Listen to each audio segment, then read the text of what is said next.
Get ready to improve your digestive health and alleviate symptoms of constipation, IBS, bloating, and abdominal pain with these simple exercises. IBS? Irritable bowel syndrome. All right. So if you want to be able to void better, you can try some of these exercises. They're simple to do and they can very well work.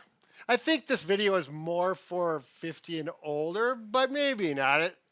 Bob and I are both 60 and older, and we feel these are a little more applicable to our age. But anyways, good luck with them. There's a good activities.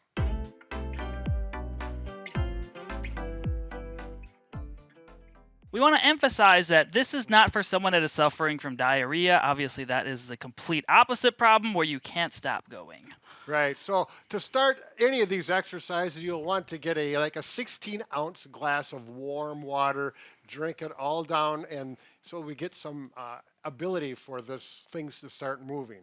So the second tip is if you're mobile or functional and you can get out and about, just movement in general typically gets bowel movements to occur. This can include walking or jogging or anything like that sort. Right. I think both Mike and I concurred that for us, going out for a jog works well. However, most people do not jog. Walking a block or two can certainly be enough.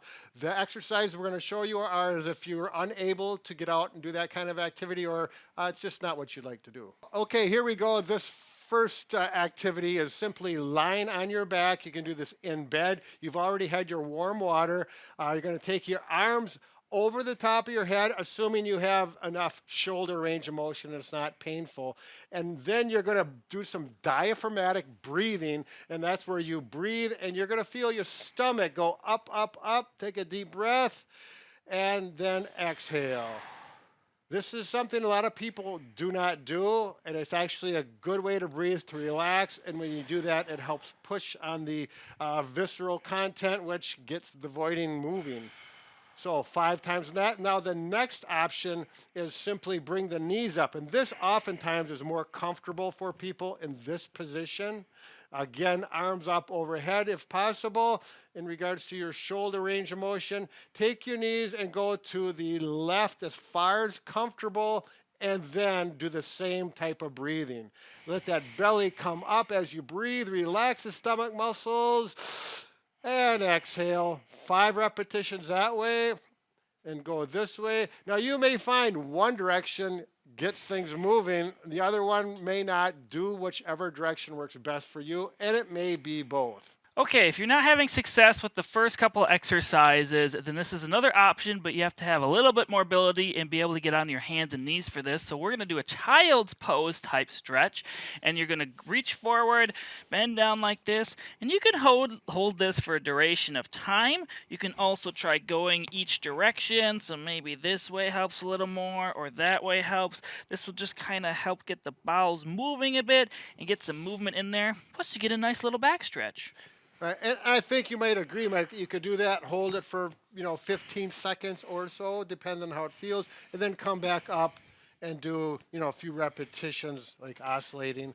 Are you going into the next one now? Yeah. Oh, I'm sorry. Another option you can do are called some press-ups, which ironically is also a back exercise, but it gets things moving. So you can just try to keep your hands flat on the mat like this. You can do mini press-ups if this is tolerable. If you can go the full range of motion, you can certainly do that.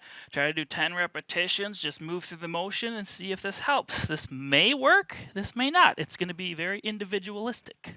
And I do want to make clear, particularly if you're a little older, you probably will not have near this much range of motion. If you only can get up a few inches, that's fine as well. As long as we're getting some motion and you're not creating any other pain like in your back or in that situation.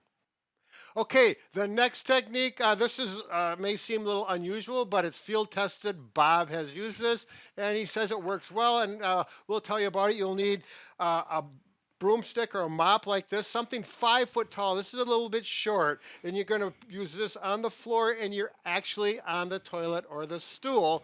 You're going to put this on the floor. Now, if you're using, a dowling or a stick, and it's slippery on the floor, you may need to put a shoe down and put it in there so it does not slip on the floor. That's critical. We're going to use a Booyah stick. It already has rubber ends and it will not slip. Go ahead, Mike. Show them the technique. So you're going to place it on the floor and you're going to grab as high as you can with your shoulder range of motion, and you're going to stretch out, elongate your bowels and your GI tract. When you're sitting like this, they're more compressed. So the idea is to elongate and stretch them out, and sometimes this gets things moving, at least for Robert it does. So what you want to do is grab up here, and then you're going to do your belly breaths again like we talked about earlier. So inhale through my nose, expand my stomach, and then breathe out. When you inhale through your nose, make sure you're not elevating your shoulders. You want to push your stomach out. You want to do this 5 different times in a row and see if this helps. Now, do you want to talk about the other option we got here? Well, I do want to emphasize, if this is not comfortable, hurts your shoulder, something like that, it's not for you. This is not for everyone. But the other option is, go ahead. We could actually do some same technique, but add some rotation to the right. And then you're going to to the go left. to the other direction. Go 5 each way. And Bob, do you belly breathe during this as well? Sure. Bob says sure. Yes. You really need to learn to be relaxed with this. I think if you're not going to with all these techniques, is breathe, relax. We're going to let things move, so to speak, literally. So if you're having constipation problems, try these out, see which ones work for you, and obviously stick to that one. They're not all going to work for everyone. That's right. And again, if you're having problems with this is something you're going to need to see your doctor about, because you need to get things moving. If these aren't working with little effort, make sure you get checked out. So good luck on the toilet.